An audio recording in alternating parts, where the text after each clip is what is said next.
Let's talk about the 5 women's products that should be avoided.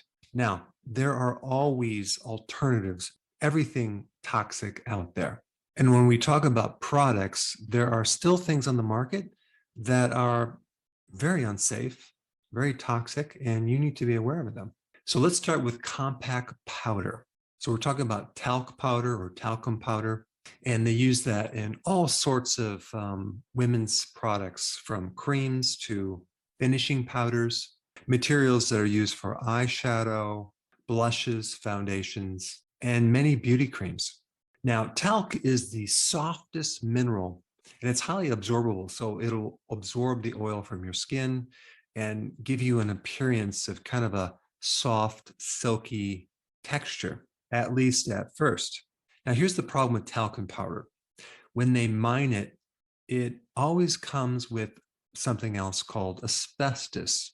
And so up to 20% of all products out there with talcum powder have asbestos as a contaminated ingredient. And the problem with asbestos is it can leave you with a malignancy called mesothelioma. So if you're currently using compact powder, you want to find a brand that is asbestos free.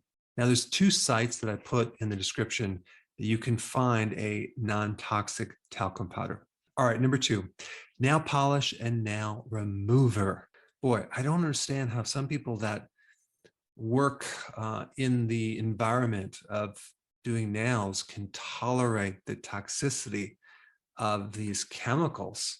And if you personally work in a place like that, you at least need to get in an air ionizer to help reduce these chemicals in the air. But what's the big deal with nail polish? Well, it has chemicals like toluene, which is in gasoline. I mean, it's a solvent. It's in there to keep the paint from separating. But if you breathe it in, it can create central nervous system toxicity, and it can have bad effects on your reproductive organs. They also put formaldehyde in nail polish. Now, what's wrong with formaldehyde? Well, it's a great preservative if you're embalming someone, but you have to realize that the nail is alive and your body can absorb things through the nail. So whatever you put on the nail gets absorbed. Then we have dibutyl phthalate. So this ingredient adds some flexibility to the paint and it prevents it from cracking and turning brittle. However, it gets absorbed in your blood and it can negatively affect your reproductive organs. I mean, it's considered an endocrine disruptor. Then when you put the paint on, then eventually you have to remove it with nail polish remover. And they use acetone for that. Now, the problem with acetone is it's on the hazardous substance list. It has a clear, colorless, kind of a sweet odor. And it's a solvent for oils, fats, waxes, resins, plastics. I mean, if you read this list, it's incredible. It's like, can cause headaches, nausea, vomiting, dizziness, lightheadedness, and even passing out. It may affect the kidneys and the liver. It's a flammable liquid and a dangerous fire hazard.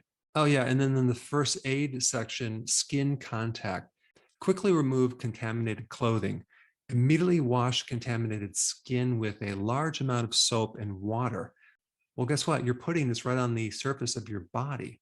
I don't know, do people think that it doesn't get absorbed, or because it's on the nail and the nail is supposedly dead, which is not, is somehow not going to affect them? Now, as far as a cancer hazard, acetone has not been tested for its ability to cause cancer in animals. So even though they didn't test it, doesn't mean that it can't cause cancer. So anything that is a fire hazard should not be put on your body.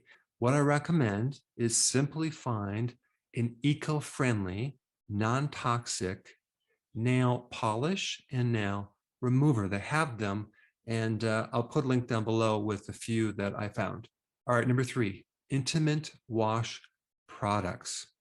They call these feminine hygiene products, which they have washes and wipes and shaving gels and lubricants. And apparently a lot of women buy these products, but are they really needed? And what are they doing to the microbiome?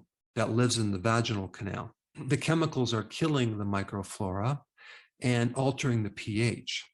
There's a much increased risk when you use these products of developing cervical cancer, UTIs, pelvic inflammatory disease, HPV, genital warts, genital herpes. But why? Because you're destroying the immune system. Those microbes are the defense mechanism. And so if you don't have a defense mechanism, you're more susceptible to getting unfriendly pathogens. The normal lactobacillus that lives in the vaginal canal produces lactic acid, which actually really helps the pH become slightly acidic, and that acts as another barrier. So when the pH increases and becomes more alkaline, a woman becomes more susceptible to having a lot of problems and irritation and redness, etc. So a very simple solution is to use a probiotic for vaginal health, okay? I don't have any brand names, but you definitely want to check that out and go in that direction. All right, then we get to number 4, hair removal creams. And the chemical mostly used is called thioglycolic acid. Now, anytime you put anything on your skin, and then within minutes later, you can wipe off your hair, that should bring up a red flag, because what this acid does is it dissolves the keratin in your hair. And guess what? Thioglycolic acid is also on the hazardous substance list. It's a corrosive chemical, and contact can severely irritate and burn your skin. Now, as far as the cancer hazard, well, they haven't tested it to see if it causes cancer in animals, so the jury is still out. But check this out. It says avoid skin contact, yet you're putting it on your skin. And it even says to wear protective gloves when you're using this acid. So if you don't like hair on your body, don't use this chemical. You might want to just wax. All right, and number 5, permanent hair dyes. There's over 5,000 different chemicals that they use in dyeing your hair. And unfortunately, some are known carcinogens that can cause cancer. The chemicals are going on your scalp, which has the ability to get absorbed and go right into the bloodstream. And they can act on your endocrine system. They can affect your hormones. Some chemicals are considered endocrine disruptors. And in one large study called the Sister Study, which was performed on 45,000 women, they found there was an increased risk of breast cancer and bladder cancer. So there are natural dyes out there that you should use. But when you're dyeing your hair, always ask questions and look at the ingredients of what's in this dye to make sure they're just not filled with a list of chemicals that you can't even pronounce. And because we're on the topic of chemicals and toxicity, the next best video for you to watch would be the one on the liver. Check it out right here.